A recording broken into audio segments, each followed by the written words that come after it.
Today, Linux administration, we are going to see the first class, that is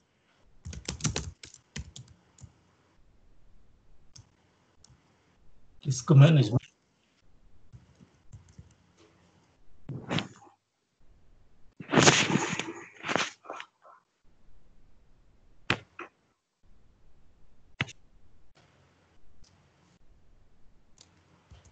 That is disk management or file system management. So this is the first Linux administration class we are going to discuss. So after installation of Linux, so if you want to install any softwares,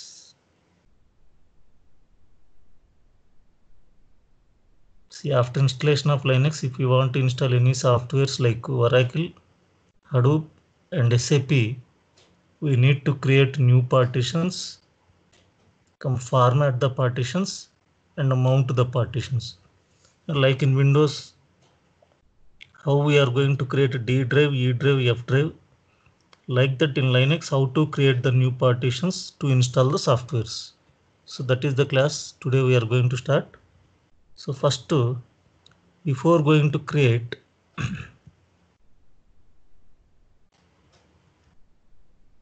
any partition,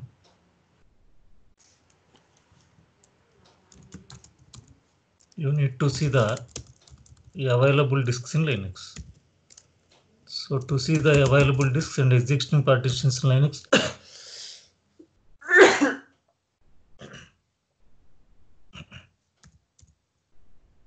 command is fdisk space -l. So the disk is /2/sta. This is the only hard disk we have. So these are the partitions are created, sta 1, 2, 3, 4, 5. So total 5 partitions already created at the time of installation of Linux. The total free space in the disk is extended partition. Approximately 9 GB is there. So in that extended partition, we created one logical partition. Like that, you can create up to 64 partitions here.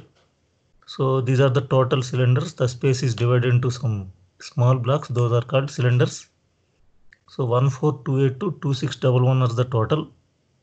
So you selected 14292 15561 one partition. Free cylinders are 15572 2611. Now creating a new partition, command is fdisk space disk name. So to create a new partition, command is fdisk space disk name.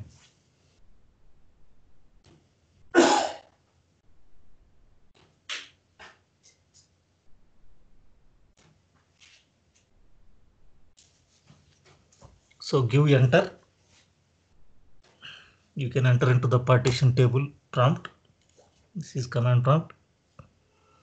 Give the command P. It displays the existing partition table.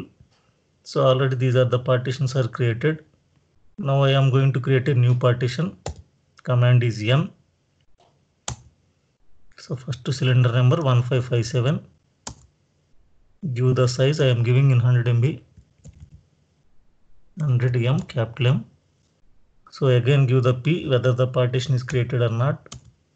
So sixth partition is created. Now again I am going to create another partition N. Starting cylinder number is 1571. Cylinder number is 1571. Size is 100 MB. So you have to check your last partition's last cylinder number. Then give to the next cylinder numbers first cylinder. So these are the partitions we created 6 and 7. Save the partition table W. One error will come here.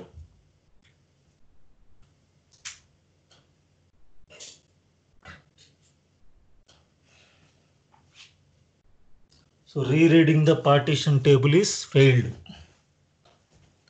So you have to use, the kernel still uses the old table. The new table will be used at next reboot. But in real-time scenarios, the servers cannot be reboot. So without rebooting, I want to update the new partition table information to kernel. So then you can give the command partex -a disk name /2/sta. So first time it will show you only old table 1 to 5 partitions, but we created new partitions 6 to 7. Run the command second time.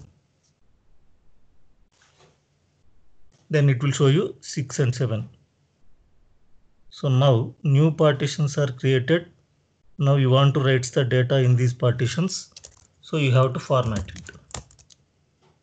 So to format into ext3, so I am telling you two file systems. ext3 is the old version, ext4 is the latest version. Both I am showing you. And then we can see how to convert from 3 to 4. So mkfs.ext3 partition number /2/sta6 formatted. After formatting the partition, you want to write the data. To write the data, you need address. That is nothing but a directory. Like in Windows, D drive, E drive, F drive, automatically it will assign. Linux, we have to assign. So create one directory, mkdir/oracle, then mount it. Mount space /2/sta6/oracle. Now to see the mounted file systems with size, df-h. So like in Windows, if you open my computer, you can see C drive, D drive, E drive. Like in Linux, we can see like this. In our system, we have a slash is the operating system directory. Boot is the portable partitions location. Home is the user's home directory. This is the DVD drive.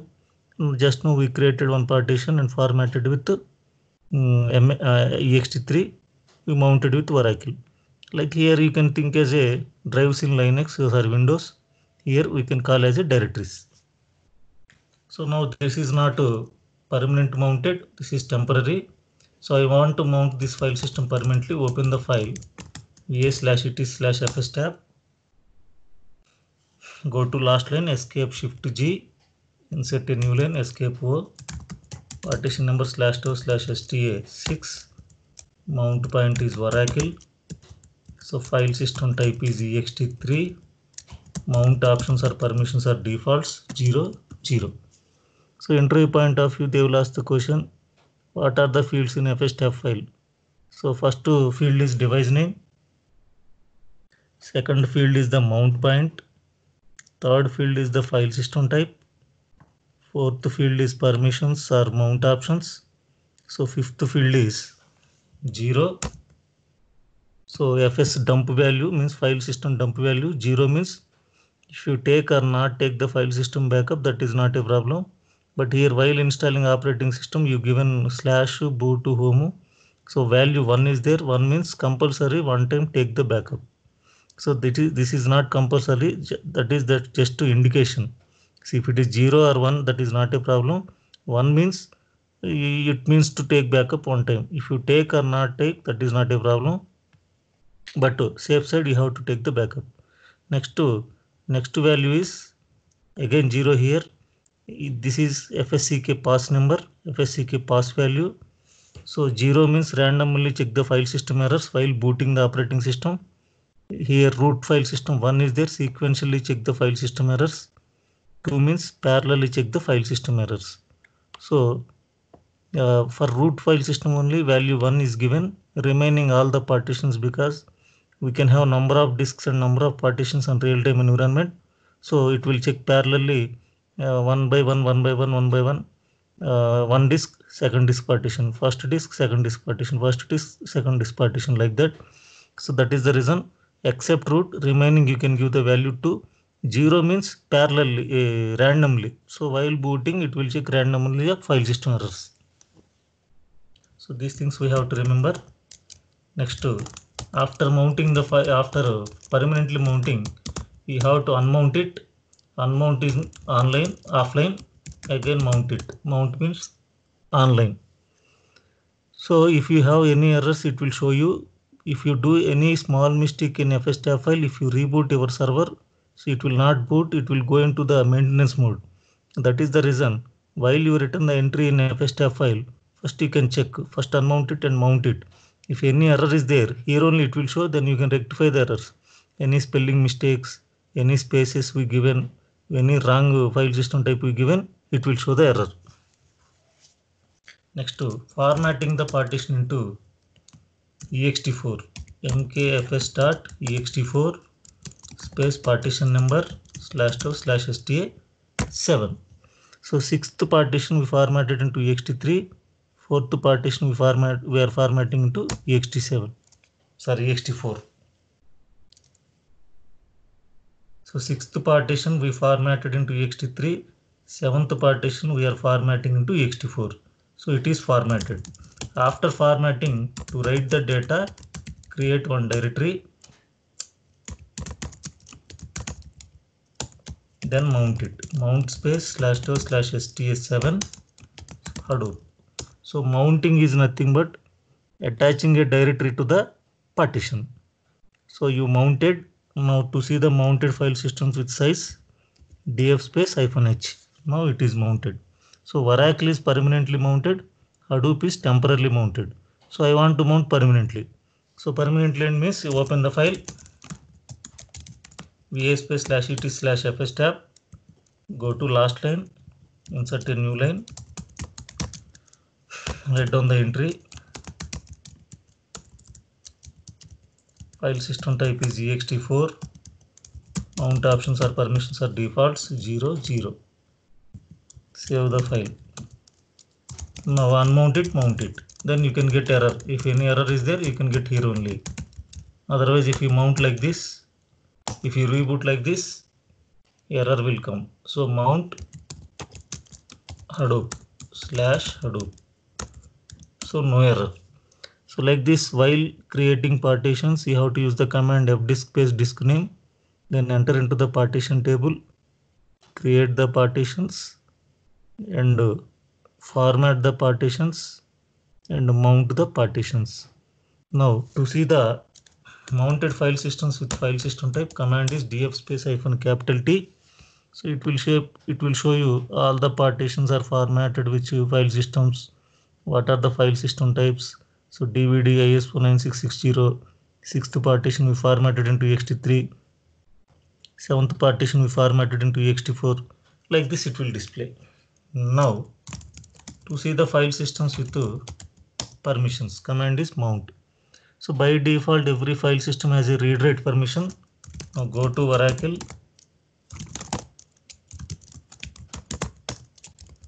you can give the command ls. It shows last plus found is a directory which can save your unsaved data when the file system is corrupted. Then while you are recovering your file system, automatically it will get the data from this directory. So how do you find out file system directory or normal directory? So you can see last place found in file system directories. Now I am creating some data here. Now come out from that and mount the file system Oracle.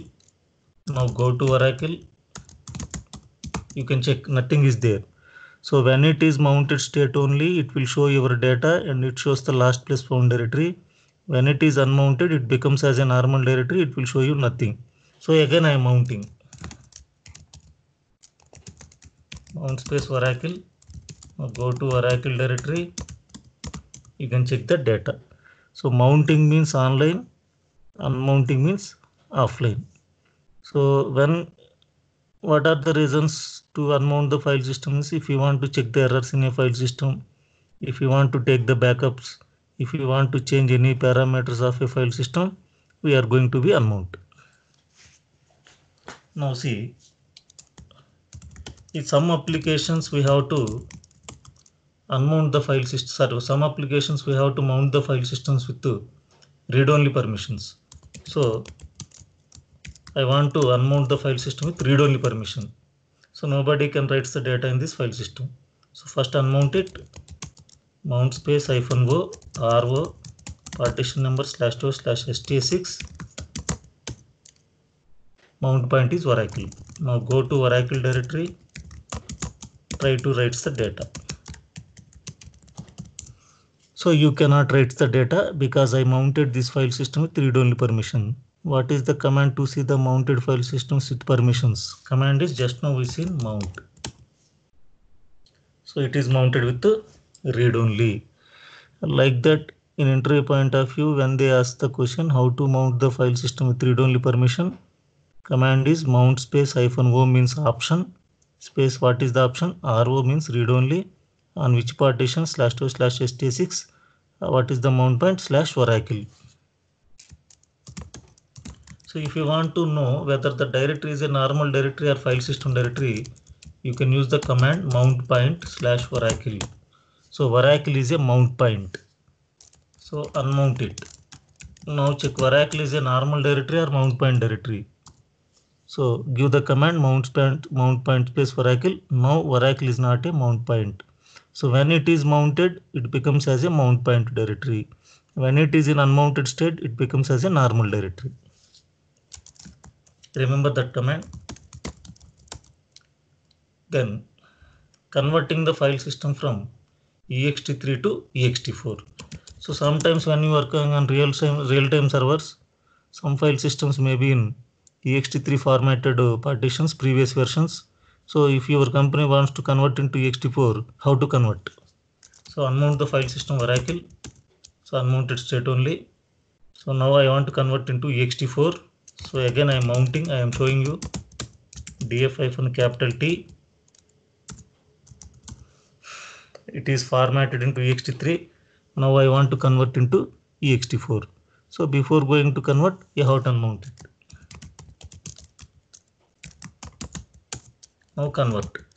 Tune to fs space -O means option, dir index, directory index change, extents means ext4 is the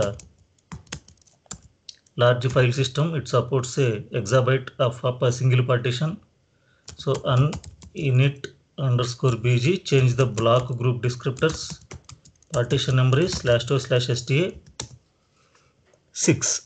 So here some message came, please run e2fsck. E2fsck is the command to run the consistency of a file system and repairs the file system errors. So run the command e2fsck space /2/sta6. So it will reinitialize the partition. So press F, it will fix all the reinitialization concepts. Now mount it. Mount space /2/sta6/oracle. Now see the file system type df space -T. Now file system type C, converted from ext3 to ext4. Now check the data. Data is not going to be changed. So without losing your data, you can convert the file systems. But fs tab, manually you can change the file system type. Open va/etc/fs tab. Here previously we given the file system type ext3, escape or replace a character 4. So if you are not change the file system type here, when you reboot or when you access the file system, unmount and mount errors will come. So save the file. Next, to unmount all the file systems, command is umount space -a. Now df-h, all file systems are unmounted. To mount all file systems, mount space -a. Now again you can check. So all file systems are unmounted. So except root and swap file system, they are operating system directory. Another one is temporary memory. They cannot be unmounted. Remaining all are unmounted. And again, once you given the command mount space -a, all are mounted. Now entry point of view, they will ask another question. So all the file systems are unmounted state. Now I want to know, so how many partitions are created and which file systems they are formatted. You can use the command blkid. So blkid is a command to display all the partitions which are mounted or unmounted. With the UUID means universal unique identification number. Every partition has its own identification number, and it shows the file system type here. See everything it will display. So this is the command you have to remember. Entry point of view, when the file systems are unmounted state, mounted state you have to know df-T, df-h which are mounted, everything. But when they are unmounted, You have to know by using the command blkid the partitions how many created and formatted with each file system type. Next, to assign a label name to file system. So label name is nothing but we can give for any name of a partition. So in Windows we can give the name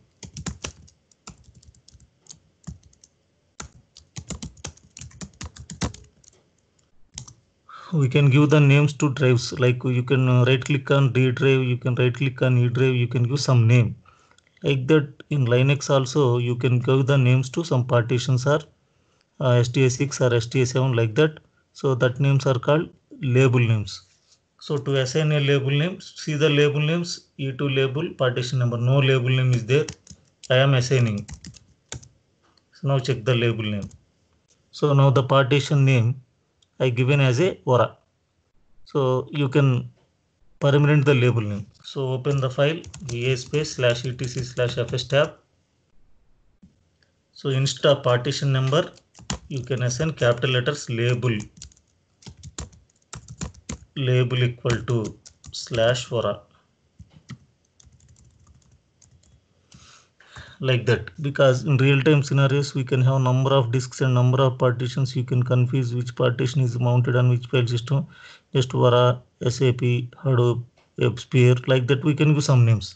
Then you can easily understand. Save the file. Next, to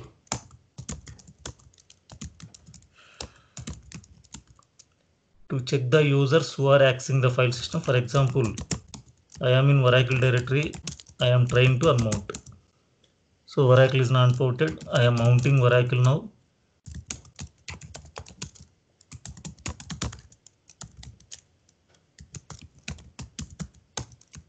Now I am going to Oracle directory. I am trying to unmount. See, this error will come, device is busy. Interview they will ask the question, when I am trying to unmount a file system, it is not unmounting, what are the reasons? If you are in the directory, it cannot be unmount. If you share the directory across the line, across the LAN, means across the network, it cannot be unmount. If any users are accessing the file system, it cannot be unmount. Now, how do you know the users who are accessing the file system? fuser -cu mount point Oracle. So root is accessing this file system because we logged in as a root user. We are in the Oracle directory. That is the reason it shows you root user. In real times, maybe Ali, Siva, Raj, Ram who are accessing, it shows their usernames and process IDs. Now they will ask you how to kill the process forcefully. fuser -ck partition number mount point. So whatever the users they are having, they are accessing the file system, I want to kill and I want to unmount. So use this command fuser space -ck space partition number. So killed, all the user processes are killed. Then you can open the terminal, unmount the partition. So like this, entry point of view, you have to give the answers. To see the mounted file systems who are accessing, command is fuser -cu. To kill the processes of users, fuser space -ck. Next, to logical parameters of a file system.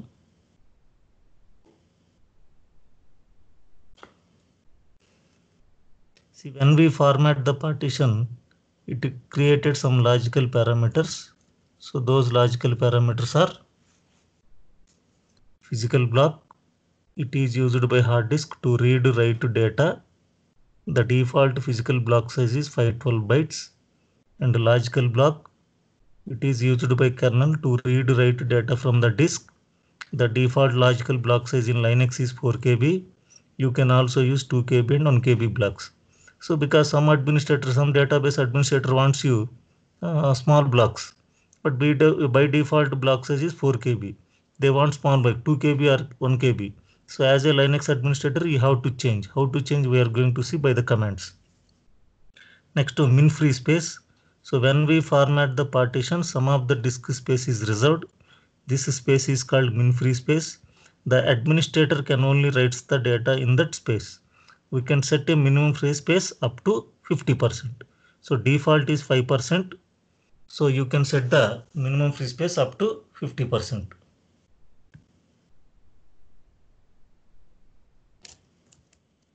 The default min free space is 5%. So as a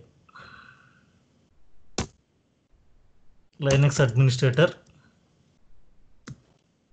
you can set the minimum free space up to 50%. So this is we have to remember. Now see how to change the logical parameters.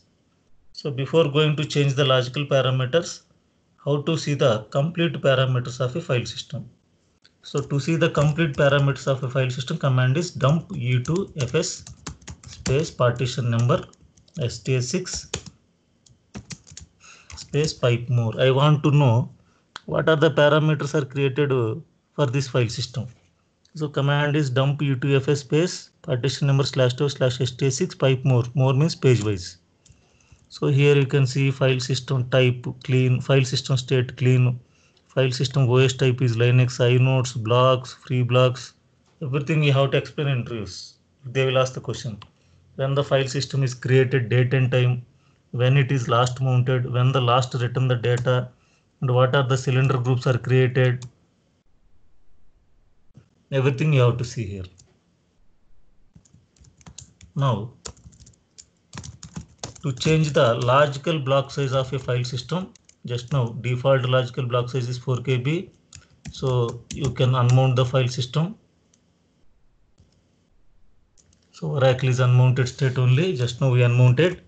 Now I want to change the logical block size. mku2fs -n. N means do not format, but change the logical block size to 2048. Partition number is /2/sta6. So if you forget to give -n, it will format the partition, whatever the databases you are having completely gone. So carefully you have to run this type of commands in Linux. Otherwise, without any warning, it will delete entire thing. So -n, don't format, but change the logical block size. So the logical block size is 2 KB. Logical block size is created. Now mount it. Mount space Oracle.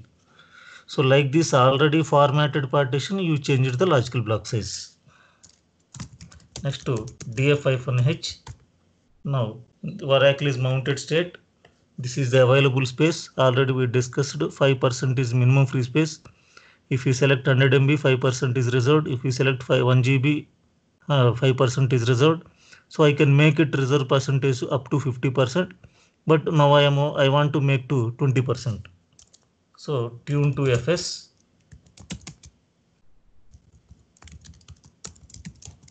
-m %20 -m means minimum free space /2/sta6. So setting reserved blocks percentage to 20%. df-h. Now see available size is 79. So before that 96 MB they can write the data, normal users. Now normal users can write the data 79 MB only. Remaining percent is reserved for administrator. Next, physical parameters of a file system, ext file system. Logical parameters we see now. Physical structure of ext file system. See boot block. So and when you format the partition, the structure is created. Logical parameters, physical parameters. So physical boot block. The boot block is located in first few sectors in the file system and contains the information of booting the system. So without a boot block, the system does not boot. So whatever you formatted your partition, so first few sectors it will use for boot block. So in Linux, the bootable blocks are located under / directory only, because / is the operating system directory. So remaining for partitions also you are formatting, but to this boot blocks, it will keep it empty. So next to super block located in few blocks in the file system and contains the information of a file system. Which information? File system name, file system status, date and time when the file system is created. So when the superblock is corrupted, the file system becomes unreadable. So in which scenarios maybe the superblock is going to be correct means when the file system is mounted state, if you take the backup, when the file system is mounted state, if you run the error commands, file system checking commands. So in that scenarios, when the file system is mounted state, the server is suddenly shut down. Maybe superblock is going to be corrupted. So it becomes unreadable. Your data is safe, but you cannot access it. Then as a Linux administrator, you have to choose alternate superblocks. We are going to see in the commands. Next to cylinder groups. So when we create a partition, the space is divided into cylinders. In our practical already we seen first cylinder number size you selected automatically divide the space into cylinders. The cylinder groups improves the disk performance. Next inode block. An inode contains the information of a file except its name. So for example, type of file, file is which type, mode of file, the file has which permissions, and the number of bytes used by the file. So this information stored under the inode block. So kernel can understand the file with inode number, administrator can understand with name. Next data blocks. So data blocks are also called as storage blocks.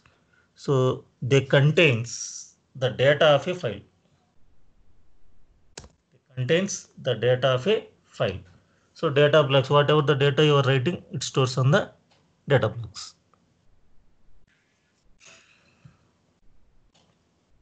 Now, to check the consistency of a file system and repair the file system errors, command is e2fsck. So I want to check whether the file system having any errors or not. Run this command. So this is check the file system errors and fix the file system errors. This is manually fixing the file system errors. So there is a error warning. See, when you are going to check the file system errors, you must unmount it. Just now I told you. So if you run the commands of checking the file system errors when mounted state, the superblock is going to be corrupt. So I don't want to run here.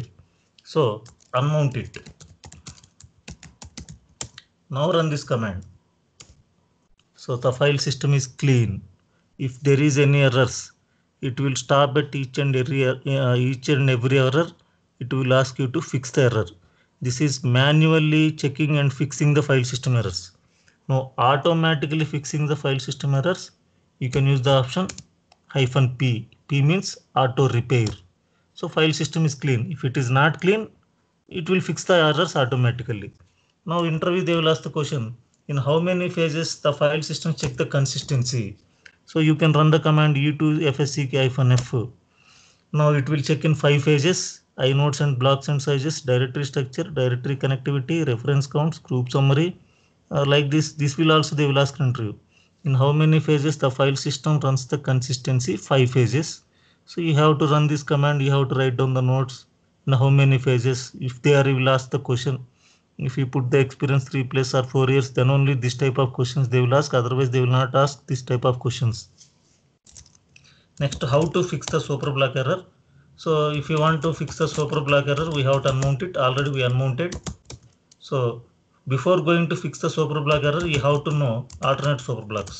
So mku2fs-n. Already I given the example of -n. Do not format, but show the contents of this file. So here you can see superblock backups stored on the following blocks. Already given the notes. Superblocks located in different blocks on the file system. So while formatting, we have a primary superblock. It will take backup on different locations.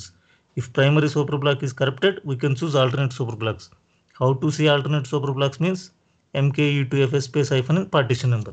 Now to fix the superblock error, e2fsck-b.